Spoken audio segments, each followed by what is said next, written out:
हरे कृष्णा, जय माता दी। तो देखिए, आज मैं आप सभी को बताऊंगी नवरात्रि की नवमी माता के बारे में कि नवमी माता है कौन है और इनका नाम क्या है और इनसे रिलेटेड पूजा क्या होती है, इनको कैसे हम प्रसन्न कर सकते हैं और इनका भोग क्या होता है माता रानी का, और हम किस विधि विधान से माता रानी की पूजा अर्चना करें कि माता रानी हमसे प्रसन्न हो जाएं। क्योंकि शारदीय नवरात्रि में जो नवदुर्गा होती हैं वो 9 होती हैं और नवमी माता ये होती हैं सिद्धिदात्री। सिद्धिदात्री की नवमी माता हैं और सिद्धिदात्री की ही नवरात्रि की नवमी माता में पूजा होगी। और नवमी माता की हम पूजा किस विधि विधान से करें और नव दुर्गा की नवमी माता यानी सिद्धिदात्री माता की कथा क्या है, कहानी क्या है, जिसको सुनने मात्र से सभी पापों का नाश होता है। तो ऐसी सिद्धिदात्री माता की कथा मैं आप सभी को सुनाऊंगी, यानी कि सिद्धिदात्री माता की सारी कहानी और सारा कुछ सब कुछ पूजा विधि से रिलेटेड, महत्व से रिलेटेड और सिद्धिदात्री माता का स्वरूप कैसा होता है, ये सारी जानकारी मैं आप सभी को इस वीडियो में बताने वाली हूँ। सो प्लीज़ ध्यान से और मन लगाकर सुने। तो 9 दिनों तक जो चलने वाली माता है शारदीय नवरात्रि में नव दुर्गा के माता के 9 रूपों की पूजा होती है और माता दुर्गा के 9 स्वरूपों में 9वें दिन नवमी देवी है माता सिद्धिदात्री। और नवरात्रि के 90वें दिन देवी सिद्धिदात्री का पूजन किया जाता है और इसके बाद उनकी पौराणिक कथा या कहानी पढ़ी या सुनी जाती है। तो आइए जानते हैं माता सिद्धिदात्री देवी की पावन कथा क्या है और इनका महत्व क्या है और इनकी पूजा विधि क्या है। तो चलिए हम सर्वप्रथम सिद्धि माता की पूजा विधि जान लेते हैं कि माता रानी की हम पूजा किस विधि विधान से करें कि माता रानी हमसे प्रसन्न हो जाएं। तो सबसे पहले माँ सिद्धिदात्री माँ दुर्गा की नौवीं शक्ति हैं और माँ सिद्धिदात्री को सभी तरह की सिद्धियां देने वाली माना जाता है। माँ सिद्धिदात्री को माता सरस्वती का रूप भी माना जाता है। जो माँ सिद्धिदात्री कमल पर विराजमान है और उनके 4 हाथ हैं।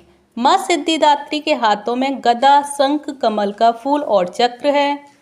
माँ सिद्धिदात्री की पूजा से संसार की सभी चीज़ें आसानी से मिल जाती हैं और माँ सिद्धिदात्री की पूजा करने से अमृत पद की ओर ले जाया जाता है।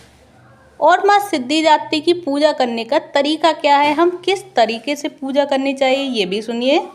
तो सुबह स्नान करने के बाद साफ कपड़े पहने। सर्वप्रथम सबसे पहले सुबह जल्दी उठें और स्नान करने के बाद साफ कपड़े पहने और पूजा स्थल पर माँ सिद्धिदात्री की मूर्ति या तस्वीर रखें। इसके बाद माँ सिद्धिदात्री का गंगा जल से अभिषेक करें और फिर माँ सिद्धिदात्री को लाल चुंदरी, अक्षत, फूल, माला, सिंदूर, फल, नारियल, चना, खीर, हलवा, पूड़ी आदि अर्पित करें। तो ये है सारे सामान सिद्धिदात्री माता के कि हम शारदीय नवरात्रि को जो नवमी माता हो रही हैं उनको हम कौन कौन से सामग्रियों से और कौन कौन सी और किस तरह से हम पूजा करें। तो अब जान लेते हैं देवी का स्वरूप क्या है। माता देवी क्या स्वरूप में यानी कि माता रानी क्या क्या अपने हाथों में रखती हैं और माता रानी क्या क्या पहनती है, तो ये भी सुनिए।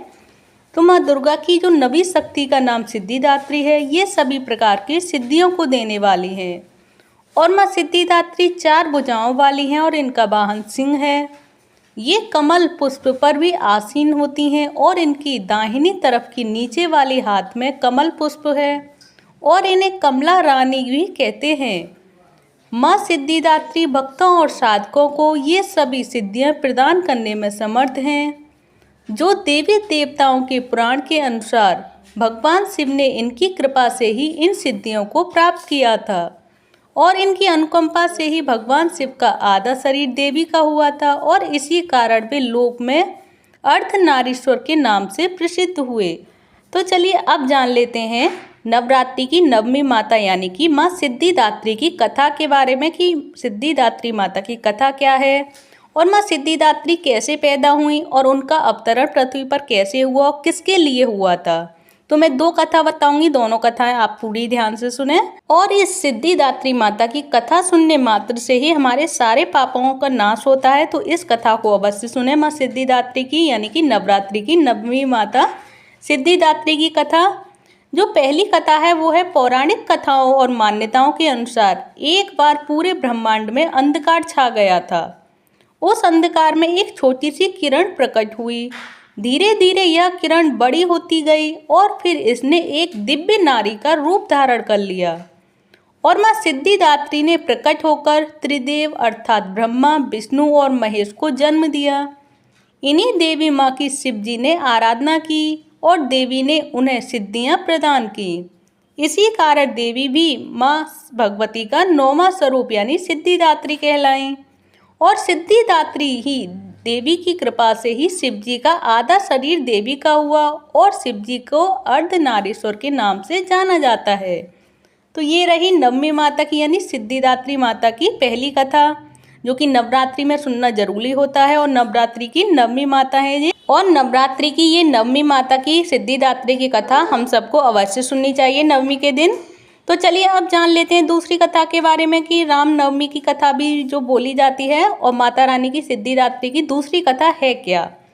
तो एक समय एक अन्य पौराणिक कथा के अनुसार जब सभी देवता महिषासुर के अत्याचार से परेशान हो गए थे, तब सभी देवताओं ने त्रिदेवों की शरण ली और फिर तीनों देव यानी ब्रह्मा, विष्णु और महेश ने अपने तेज से माँ सिद्धिदात्री को जन्म दिया था।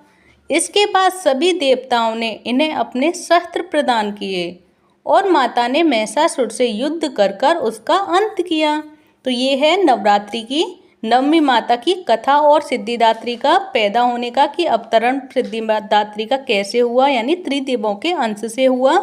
और हमें सिद्धिदात्री माता की कथा यानी कि नवरात्रि की नवमी माता की कथा अवश्य सुननी चाहिए, जिससे हमारे सभी पापों का नाश होता है, सुख समृद्धि आती है।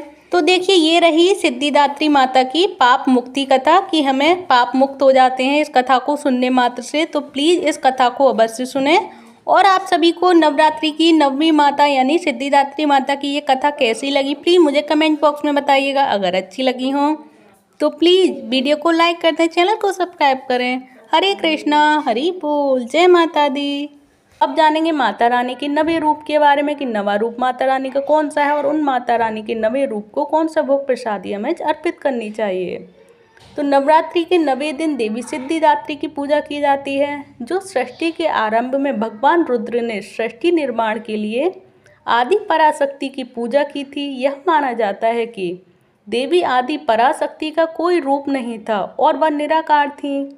शक्ति की सर्वोच्च देवी आदि पराशक्ति भगवान शिव के बाएं आधे भाग से सिद्धिदात्री के रूप में प्रकट हुई और देवी सिद्धिदात्री की आराधना से समस्त प्रकार की सिद्धियों की प्राप्ति होती है।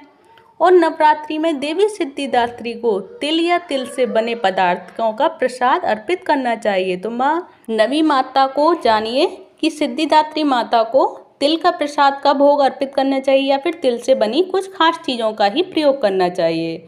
तो अब मैं आप सभी को बता देती हूँ कि शारदीय जो नवरात्रि हो रही है माता रानी की, उसमें माता रानी को इन प्रसादों का भोग अर्पण करें, जिससे कि माता रानी आप सभी से प्रसन्न हो जाएं और आपको मनवांछित फल की प्राप्ति हो। और आपके ये सारे 9 रूप माता रानी के जो आप सभी को मैंने इन माता रानी के भोग प्रसादी के बारे में जो बताए हैं, ये अगर आप सभी को अच्छे लगे हों, समझ में आए हों और इन चीज़ों का भी आप भोग प्रसादी का यूज़ करते हो तो प्लीज़ मुझे कमेंट बॉक्स में बताएं। अगर अच्छी लगी हो वीडियो तो लाइक करें, चैनल को सब्सक्राइब करें।